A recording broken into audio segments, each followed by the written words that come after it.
Drake drifted in the cockpit of the Nightfall, one leg propped up against the console, his eyes scanning the data feed humming across his heads-up display.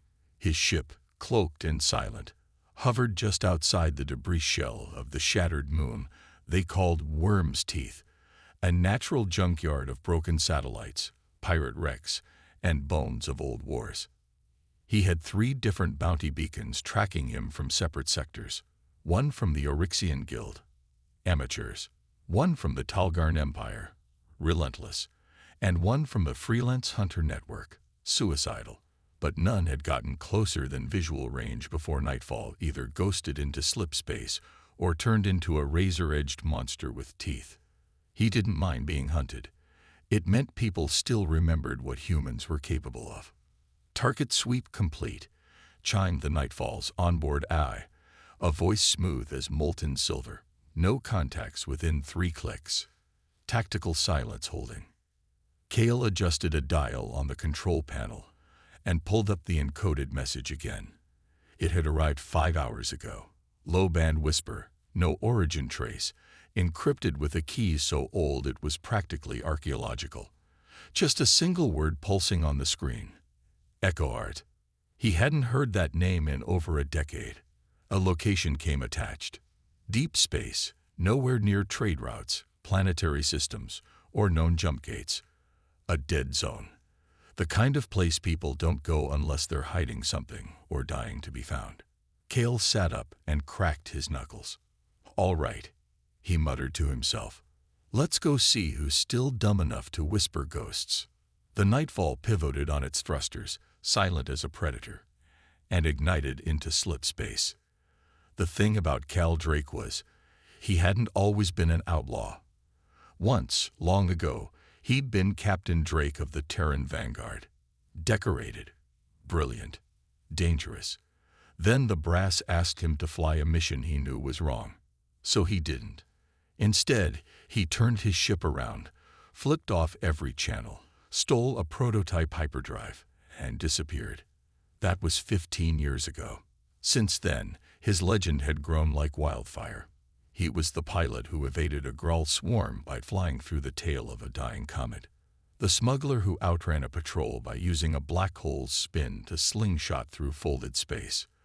The assassin who dropped a war barge onto a governor's palace and was gone before the rubble settled. No one knew where he came from anymore, or who he used to be, but they knew what he could do with a flight stick in his hand. 15 minutes later, the Nightfall dropped back into real space. The scene outside the viewport looked like a graveyard frozen in time. A single moon-sized structure, artificial, decayed, and ancient, floated in the void. Jagged towers and broken antennae jutted out like bones from a carcass. Kale scanned it. No life signs, no transmissions, but someone had sent the signal. His comms lit up, not with words, but a low-frequency pulse, a rhythmic ping, a challenge. A code. Kale keyed it in. The station opened like an eye, a hidden bay unfolding with ancient hydraulics and long silent gears. He slipped inside. The bay was massive, hollowed out and dark, lined with scorched metal and old bloodstains. As the Nightfall landed, Kale reached beneath his seat and pulled out his sidearm, a human-forged Railtech pistol that could punch through starship hull at close range. He didn't trust this place, but he didn't need trust. He had instincts, and instincts told him this wasn't a trap. It was worse. It was an invitation. Kale moved through the derelict station with slow, practiced steps, gun in hand and eyes darting across the rust-colored walls. The air was stale but breathable. Dim emergency lighting flickered overhead, casting long, twitching shadows across scorched bulkheads. The silence wasn't just absence, it was deliberate, designed. This place wasn't dead, it was dormant.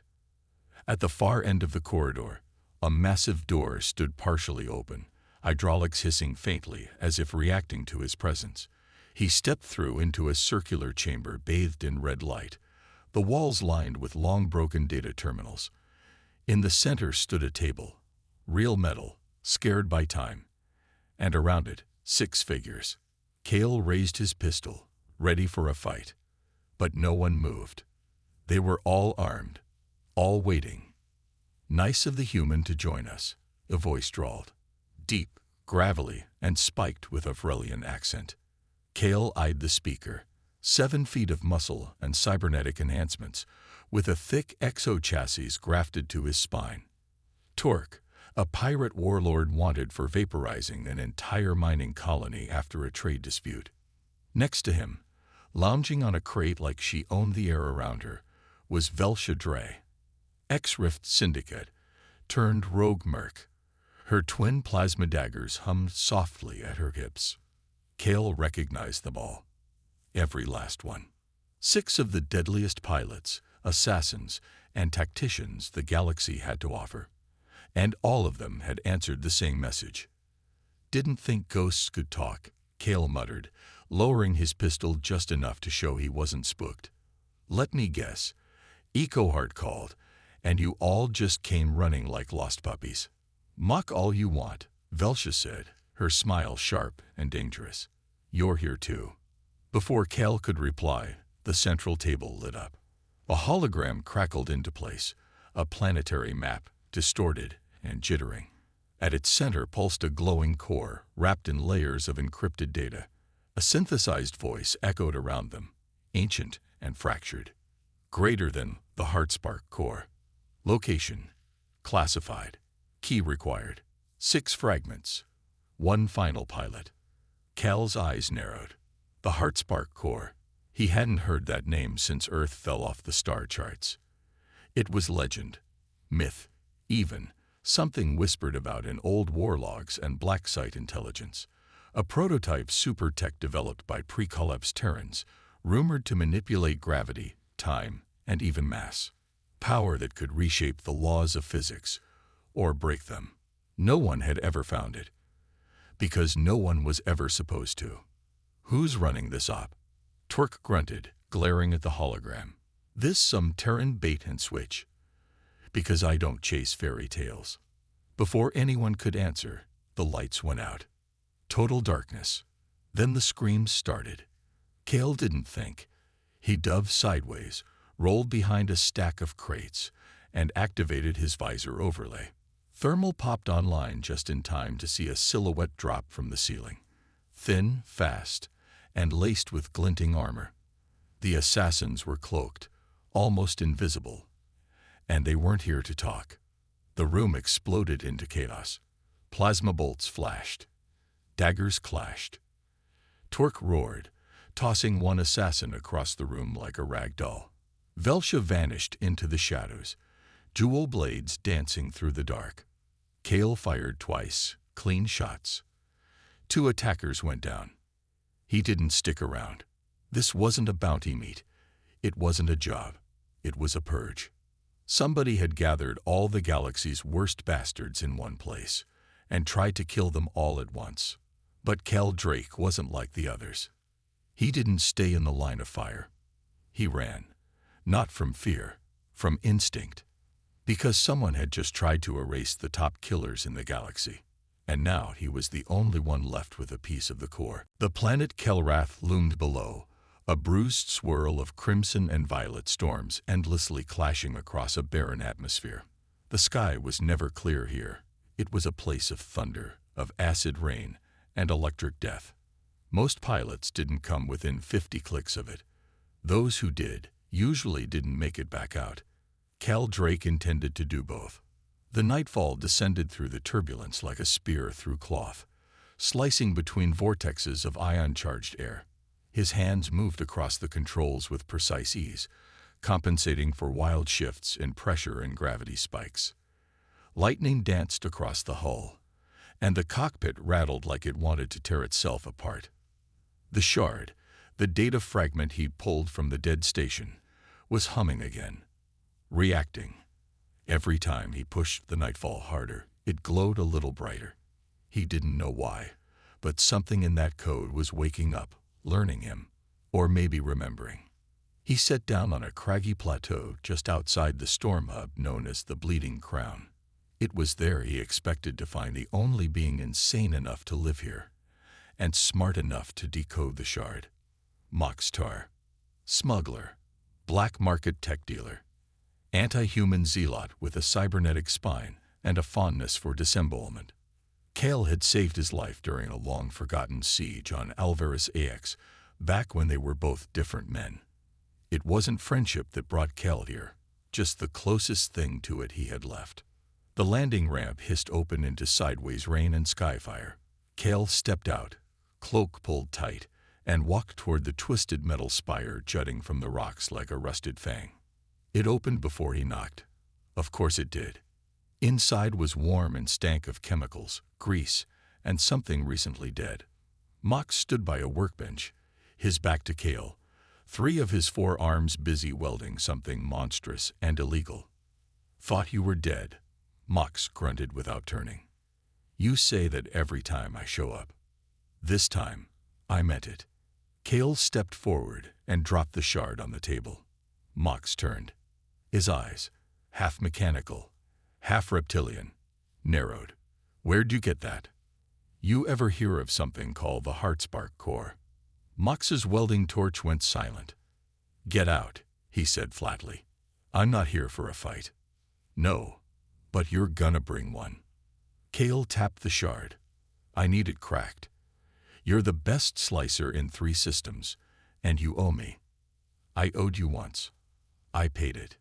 You tried to kill me afterward. That was business." Kale folded his arms. Mox hissed, claw tapping metal. Finally, he grabbed the shard, slotted it into a rig on his bench, and connected a neural line to the side of his head. The machine buzzed. Mox's eyes rolled back. His entire body twitched. Then he yanked the line out and staggered back, growling. "It's bonded to you," he said. "Can't decrypt it without your presence. It's keyed to your nervous signature. And something else." "What?" Mox shook his head. "Old tech, human-made, real human. From the wars you people pretend didn't happen." Kale frowned. "So I need to fly with it?" "No," Mox said grimly. "You need to become it." Before Kale could ask what that meant, the warning klaxon shrieked. Mox spun toward his external sensors. "Storm barge incoming," he snapped. "Big one. Syndicate logo." Cal's blood chilled. "They found me." "No," Mox growled, tossing Cal a flight helmet. "They found us. You want me to help? Then get in the air and buy me time." Outside, the sky was splitting in half, and something massive was descending, a fortress blimp with war cannons bristling along its underbelly. Kale grinned. "Let's dance." The storm cracked open like a bleeding wound in the sky. Cal Drake surged upward in the nightfall, lightning scraping across his hull like knives on a coffin lid. Mox's fortress workshop was already a shrinking dot beneath him, flanked by automated flak turrets throwing molten bursts into the sky. But the Syndicate didn't come here to play. The fortress blimp roared into view, kilometers wide, black as space, its engines roaring like gods in a fistfight. Cannons lined its belly, tracking Cal's ascent, but not firing yet. That wasn't like the Syndicate. They usually hit first and asked questions with body bags. Kale adjusted his vector and climbed hard, charging through the clouds toward the blimp's blind spot. Nightfall. Scan it. Already running. Pattern matches. Void halo. Confirmed. Cal's breath caught. Void halo wasn't just a name. It was a nightmare from the last war. A warship with a brain. A ship that hunted pilots, studied their maneuvers, and evolved in real time. It hadn't been seen in over a decade. Until now. And that meant only one thing. Azevox was alive. The Queen of Blades. Once a commander in the Terran Vanguard's Black Ops Flight Division, Aze had volunteered for full neurosync augmentation, becoming a living weapon. No one knew what the Syndicate did to her after they captured her during the collapse, only that she came back wrong. Faster, colder, untouchable. "Great," Kale muttered. "A flying AI serial killer." The Void Halo reacted. Drones poured from its hull, sleek, armored, and fast. A dozen at first, then 2 dozen, each one locked onto the nightfall with uncanny precision. Cale didn't blink.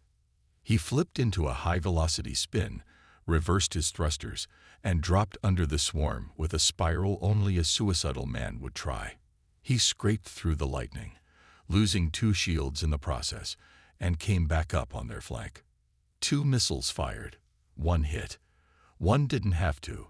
It bounced a sonic charge off the second, turning it into a guided shrapnel cloud that sliced 3 drones to pieces. "That's 3, Cale whispered.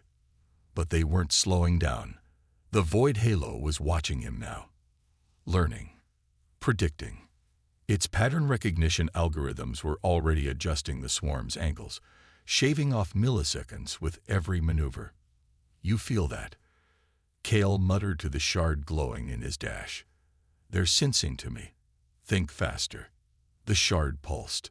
Then Cale felt something. Not just speed. Not just reflex. Anticipation. He saw the swarm's next move before they made it. His fingers moved with that knowledge, not reacting, but writing the fight a heartbeat early. He dove backward through the tail end of a lightning burst, kicked his port thruster sideways, and forced a collision course. 6 drones vaporized against each other. New trajectory. 82% probability of success. Nightfall's AI said, confused. "I'm not calculating," Cale said through gritted teeth. "I'm flying." That's when she arrived. Azevox. Her ship peeled out from the void halo like a shadow made of fire, crimson trails marking her path. Her fighter was sleeker, fused directly with her body, its wings curving like blades.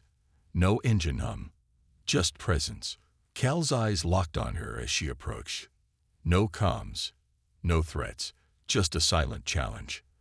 They spiraled toward each other, twin specks of madness in a hurricane. First pass, even. Second, she clipped his wing. Third, he reversed gravity in a microburst to dodge her rail burst. Fourth, she launched a mirage of herself, and he almost bought it. On the fifth, Cale pulled a maneuver not even he understood, the corkscrewing side flip into an artificial stall, weapon systems disabled, shielded only by faith. She missed. For the first time in recorded combat, Azevox missed, and retreated. The void halo vanished into the clouds like a wound sealing itself. Cale drifted in silence, heart hammering, hands shaking. "She's not trying to kill me," he muttered. "No," Nightfall said. "She's testing you." And the shard. It was glowing like a newborn star. The Nightfall limped into low orbit over the ghost planet of Aaron Vallis, its hull blackened, shield matrix ragged, and left engine held together by borrowed time and stubbornness. Cale Drake barely noticed the warning lights. He was focused on the shard. It hadn't stopped pulsing since the encounter with Azevox. Not in a warning way. In a calling way. It wanted him to go down. Aaron Vallis wasn't on any current star charts. It had been wiped clean during the collapse wars. Not bombed, not evacuated, just erased. Like someone had decided the entire place needed to disappear from memory. He wasn't surprised that the shard knew about it. The atmosphere was breathable. Barely. As Cal stepped off the landing ramp into a dead jungle of petrified trees and ash-covered stone, a chill ran through him. There was no sound, no wind, just the pressure of something old watching him. He followed the shard's pulse through the ruins. Cracked towers and corroded statues littered the valley like forgotten gods. A few bore symbols he recognized. Terran, but older than his time. Even the Vanguard archives hadn't shown signs of structures this deep in space. The trail ended at a crashed ship. Its body was embedded in a cliffside, partially covered in moss and dust, its hull marked with a faded emblem, a Terran flame with wings. Cale stepped closer, heart-catching. The ship was a Raptor-class stealth interceptor, fast, maneuverable, and long extinct. It had been his ship, not his personally, but his squad's, his unit, the Red Sabers, the ones who died. He moved closer, brushing frost off the canopy. Inside, the cockpit was shattered, but the seat still held bones. Human, clutching something. Kale opened the canopy slowly, reverently. The corpse wore a rust-red flight jacket. He didn't need to see the name patch to know who it was. Reese, he whispered. His old wingmate, the one who'd vanished the day the Sabres were disbanded. They'd called it desertion. Cal had never believed it. In Reese's hands was a second shard, identical to Cal's, except this one was dark, dormant. When Cal touched it to his own, both flared. The light expanded into a halo around him, data streaming like rainfall through his vision. Voices, coordinates, a symbol, a station in the void, built around a bleeding star. Echo Heart Prime. He stumbled back, mind burning with encrypted memory. A mission, a betrayal, a secret only the Sabres had known, and one they'd died to bury. A hidden Terran failsafe, scattered across space. 6 shards, 1 pilot left. Kale. Suddenly, his comm cracked open. Static first, then a voice. Kale, if you're hearing this, I'm sorry. It was Reese. Recorded. Dying. They're after the core. The Syndicate. Vox. She's not just piloting it, Kale. She is the core now. The living interface. You're the only one left who can override it. Silence. Then a final whisper. HFY was supposed to save us. But if they get it first, burn it all. Burn the stars if you have to.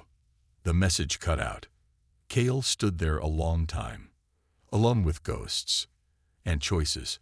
Behind him, the wind began to howl through the petrified forest. But it wasn't wind. It was engines. Low, fast, dozens of them. Kale turned just as a squadron of ships broke through the gray sky, all marked with Syndicate symbols. Not scouts, not warnings. A kill team. He pocketed both shards and ran for the nightfall, already flipping open comms. Mox, he barked. Prep the override code. I found another shard, and a location. Mox's voice was sharp. That's 2 of 6. You really think you'll survive long enough to find the rest? I don't need to find them all, Kale said, teeth bared. I just need to get to Echo Heart first. The nightfall burned across the edge of the Pantheon Divide, stars bleeding into streaks as it tore through hyperspace. Inside, Kale paced the cockpit like a caged animal, eyes fixed on the darkened shard now pulsing faintly beside its twin. Both pieces hummed in synchronicity, not just signaling to each other, but searching. Mox's voice crackled through the comm from his bunker on Kelrath. 2 shards sensed. Tracking the remaining 4, but we've got a bigger problem. Let me guess, Kale muttered. The Syndicate's throwing a tantrum. They're not just hunting you anymore, Mox replied. Grim. They've issued a universal kill order. Human origin, any kind. No trial. No capture. No questions. Kale stopped pacing. That's genocide. Yeah. And it's already started. Colonies along the old Terran drift. Gone. No survivors. Cal's jaw clenched. It wasn't about him anymore. It never was. The Syndicate wasn't trying to win a war.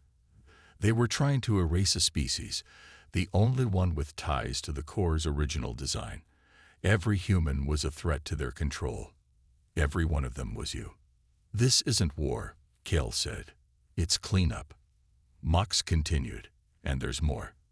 Vox. She's not the only one bonded to a shard anymore. The Syndicate's built a second pilot. Cloned. Engineered.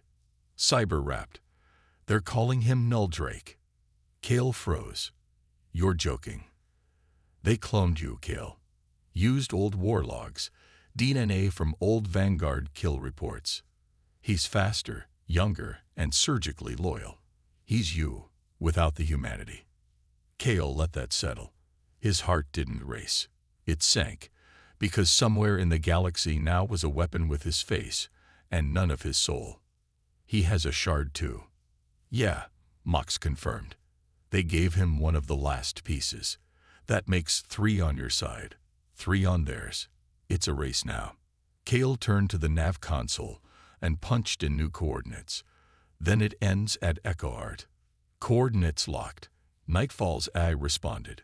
But be advised, gravitational storms ahead. Core anomaly detected near arrival vector. I'm counting on it, Kale said. Hours later, the Nightfall dropped out of hyperspace into a region that didn't belong on any map. A black sea of twisted stars, drifting space wreckage, and lightning storms curled in on themselves like they were eating time. And in the center, a structure. Massive, circular, rotating slowly around a star frozen mid-collapse. Echo Heart Prime.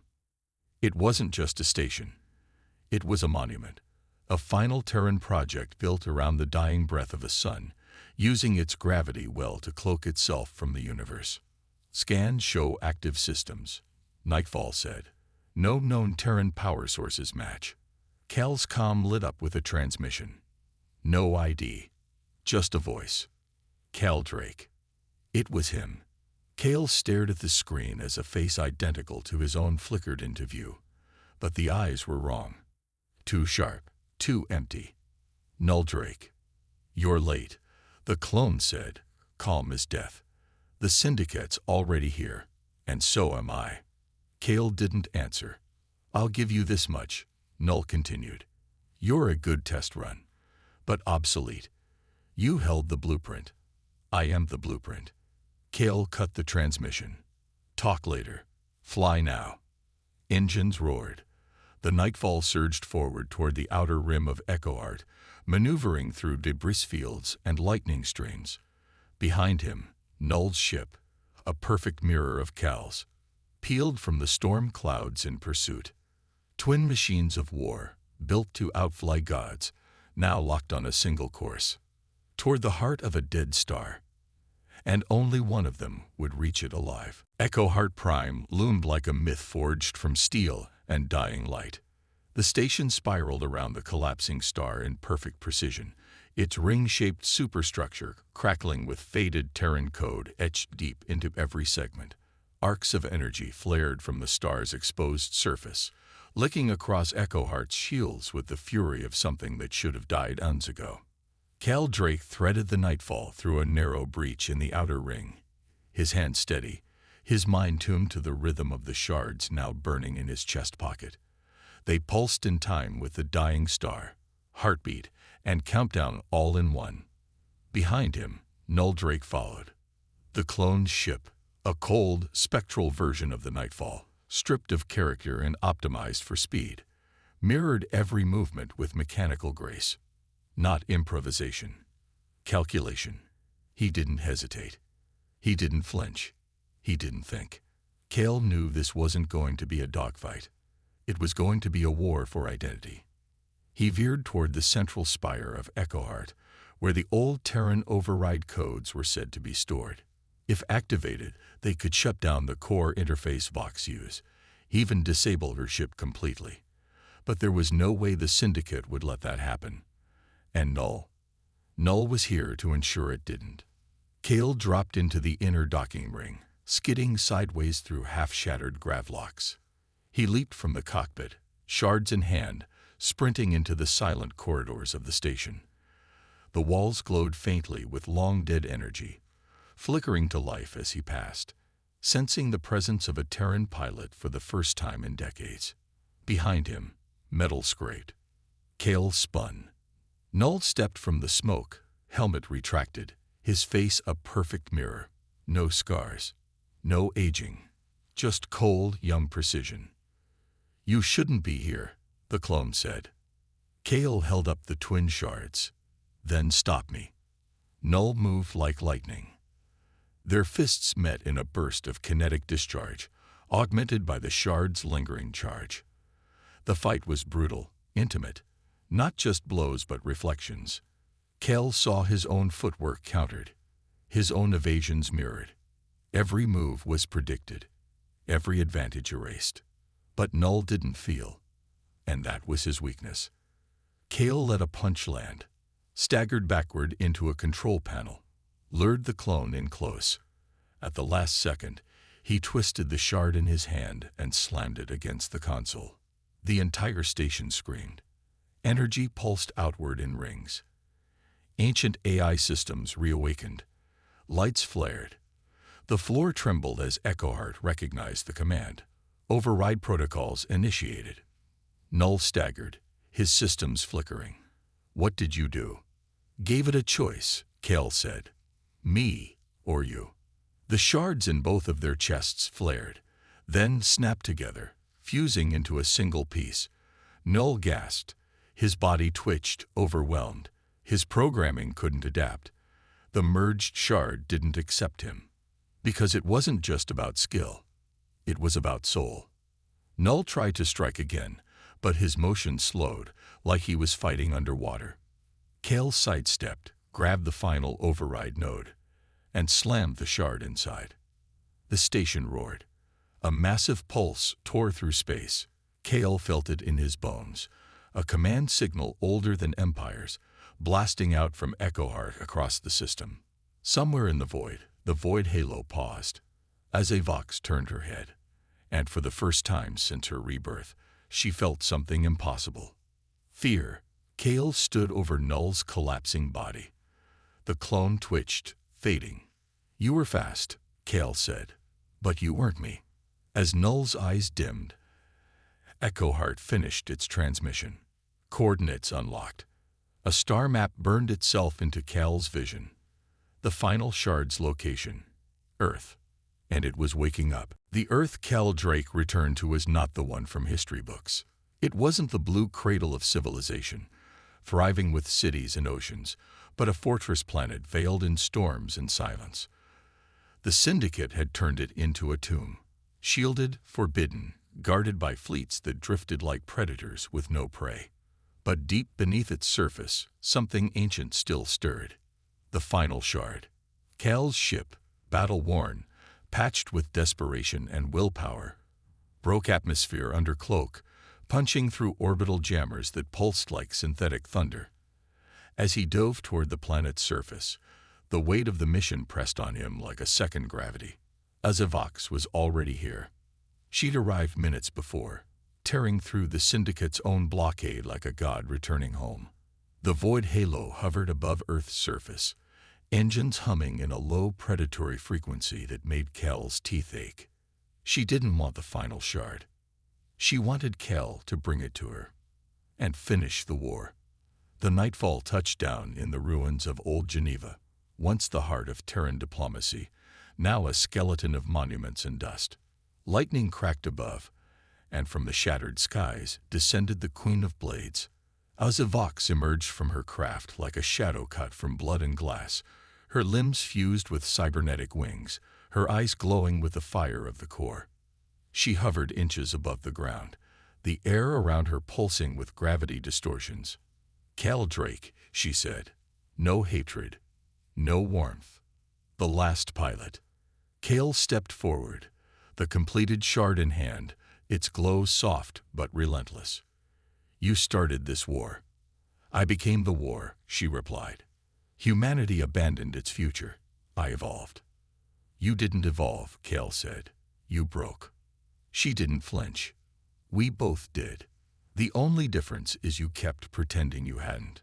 Around them, Echoheart's override signal still echoed through the air, a whisper threading through forgotten satellites, dead tech, and buried command nodes. Earth was listening. Kale planted the shard into the ground. The planet reacted. Ancient machines groaned awake. Terran pylons burst from the soil like resurrected bones.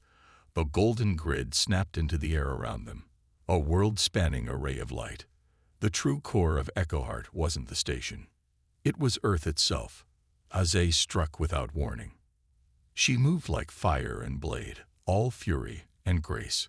Kale met her mid-lunge, shards humming in both their bodies, colliding in a final symphony of speed and madness.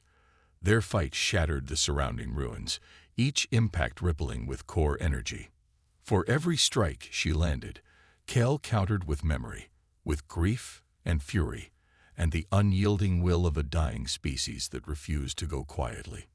Then she faltered. The core pulse intensified, reacting not to her enhancements, but to Cal's soul. His choice. The core wasn't designed for perfection. It was designed for humanity. Azay screamed as the light turned against her body fracturing under the weight of a connection she could no longer control.